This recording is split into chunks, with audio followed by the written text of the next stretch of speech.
माघ शुक्ल प्रतिपदा म्हणजेच गुरुप्रतिपदा. यंदा 2 फेब्रुवारी 2026 वार सोमवार या दिवशी गुरुप्रतिपदा आलेली आहे. आपल्या दत्त संप्रदायामध्ये अतिशय महत्त्वाचा दिवस. गुरुप्रतिपदा कशी साजरी करावी, गुरुप्रतिपदेचं महत्त्व काय आहे, नैवेद्य कोणता, सेवा कोणती, तेच आपण आज बघणार आहोत. नमस्कार सर्वांना. श्री स्वामी समर्थ. श्रीपाद वल्लभ नृसिंह सरस्वती श्री स्वामी समर्थ. गुरुप्रतिपदा हा दिवस आपल्यासाठी खूप महत्त्वाचा आहे. हाच तो दिवस ज्या दिवशी श्री गुरु नृसिंह सरस्वती महाराज हे कर्दळी वनात गुप्त झाले होते, म्हणजेच ते शल्य गमण्यास निघाले होते. गुरुप्रतिपदा हा दिवस गाणगापूरमध्ये खूप मोठ्या प्रमाणात साजरा केला जातो. किंबहुना दत्तभक्तांसाठी जेथे जेथे दत्तक्षेत्र आहेत तिथे तिथे मोठ्या उत्साहात साजरा केला जातो. इसवी सन 1528ला श्री क्षेत्र लाड कारंजा किंवा कारंजा लाडाची या दोन्ही नावाने या गावाला ओळखले जाते. इथे श्री नृसिंह सरस्वती महाराजांचा जन्म झाला. आई अंबा भवानी आणि वडील माधव यांच्या पोटी यांचा जन्म झाला. जेव्हा त्यांचा जन्म झाला ते रडले नाही, काही नाही बोलले, फक्त ओम ओम या शब्दाचा उच्चार करत होते. जे गुरुचरित्राचे पारायण करतात त्यांना या सगळ्या गोष्टींची माहिती आहे. आता तब्बल 100 वर्षे त्यांनी भ्रमंती केली आणि मोठी मोठी तीर्थक्षेत्रे त्यांनी तयार केली. त्याच्यात 50 वर्षापेक्षाही जास्त त्यांचं गाणगापूरमध्ये वास्तव्य होते. नरसोबाची वाडी झालं, औदुंबर झालं, विविध तीर्थक्षेत्र झाली त्यांनी घडवली आहेत. आणि आज दत्तभक्तांसाठी गाणगापूर हे खूप दिव्य अनुभव देणारं स्थान आहे. गाणगापूरला जो आला त्याला कितीही प्रकारचा त्रास असू दे, संकट असो, दुःख असो, वेदना असो, दत्त महाराज त्याच्यातून त्याला बाहेर काढतात.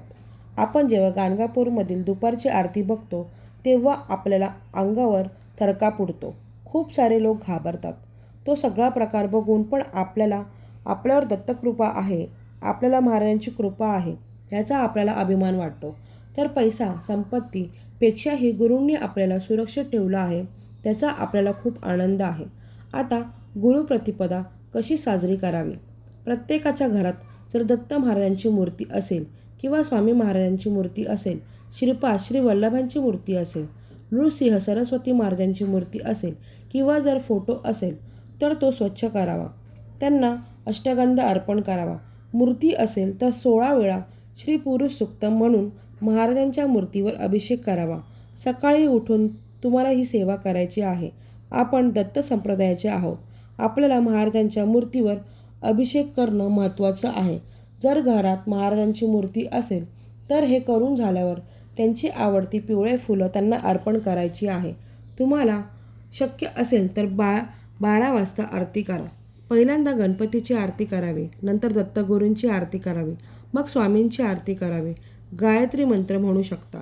जसं तुम्हाला शक्य आहे तसं तुम्ही करू शकता. आता सेवा खूप महत्त्वाची आहे. तर 2 तारखेला ब्रह्ममुहूर्तापासून दुपारी 4 वाजेपर्यंत गुरुचरित्रातील ग्रंथातील तुम्हाला 51वा आणि 52वा अध्याय वाचायचा आहे. त्यामध्ये सगळी माहिती आहे की ते कर्दळी वनातून कसे गुप्त झाले. खरं तर आपल्याला माहिती आहे की नृसिंह सरस्वती महाराजांना गाणगापूरमध्ये लुप्त व्हायचं होतं, पण भक्तांची त्यांच्याप्रती असलेली करुणा, माया, प्रेम, श्रद्धा हे बघून त्यांना वाटलं की इथे लुप्त होणे आपल्याकडून शक्य नाही. ते कर्दळी वनात लुप्त झाले. पण जेव्हा ते लुप्त झाले तेव्हा त्यांनी त्यांच्या दिव्य पादुका भक्तांच्या पूजेसाठी ठेवल्या आणि भक्तांना सांगितले की मी इथेच आहे आणि आपला जो माझ्या पादुकांचं दर्शन घेईल तो माझं दर्शन घेईल. त्यांना मी सगळ्या त्रासातून, सगळ्या संकटातून मुक्त करेन. आजही हे त्यांचं वचन आहे. आजही गाणगापूरला त्यांच्या पादुकांचं दर्शन घेणं, पादुकांना डोळे भरून पाहणं खूप भाग्याची गोष्ट आहे, जी किंबहुना सगळ्यांच्या नशिबात नाही. मी माझ्यावरून सांगते की मला अजूनही गाणगापूरला महाराजांनी बोलवले नाही आणि आपल्याला आता 51वा आणि 52वा ग्रंथ वाचायचा आहे. वाचत असताना मनातल्या मनात वाचायचा नाही. आपल्याला आपला आवाज येईल एवढ्या तरी आवाजात अध्याय वाचायचा आहे. कारण जेव्हा तुम्ही अध्याय पठण करत असता तेव्हा त्याच्यात ज्या काही व्हायब्रेशन आहेत त्याने आपल्या घरातील निगेटिव्ह एनर्जी कमी होते. म्हणजेच नक्कीच 2 तारखेला आपल्याला हे 2 अध्याय वाचायचे आहेत. आता नैवेद्यालाही तेवढाच मान आहे. तर आपल्याला 6 नैवेद्य हे करायचे आहेत.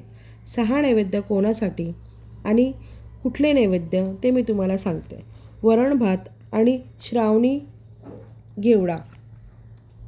आता या शेंगा आपल्याला करायच्या आहेत. हा स्वामी महाराजांचा अत्यंत आवडीचा नैवेद्य आहे. गुरुचरित्रामध्ये घेवड्याच्या झाडाचा सुद्धा उल्लेख केला आहे. वरण भात, घेवडा भाजी आणि पोळ्या. गोडासाठी तुम्ही शिरा अथवा खीर करू शकता. आता हे 6 नैवेद्य कोणते ते मी तुम्हाला सांगते. पहिला नैवेद्य कुलदेवतेसाठी, दुसरा नैवेद्य नारायणासाठी, तिसरा नैवेद्य दत्तगुरूंसाठी, चौथा नैवेद्य नृसिंह सरस्वती महाराजांसाठी, 5वा नैवेद्य गायीसाठी आणि 6वा नैवेद्य स्वामी समर्थांसाठी. असे आपल्याला हे 6 नैवेद्य स्वामी महाराजांना अर्पण करायचे आहेत. तुम्हाला सांगितलेली आरती करायची आहे. मंत्र पुष्पालाही अर्पण करायचं आहे. नंतर तुम्ही स्वामींना प्रार्थना करायची.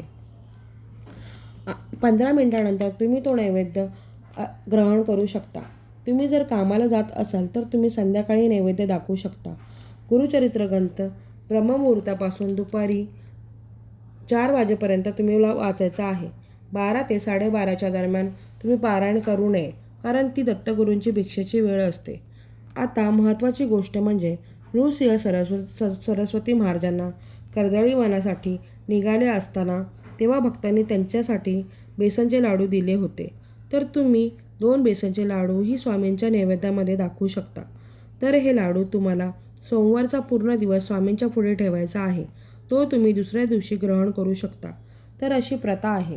आपण खूप भाग्यवान आहोत की आपल्याकडून महाराजांची सेवा घडते.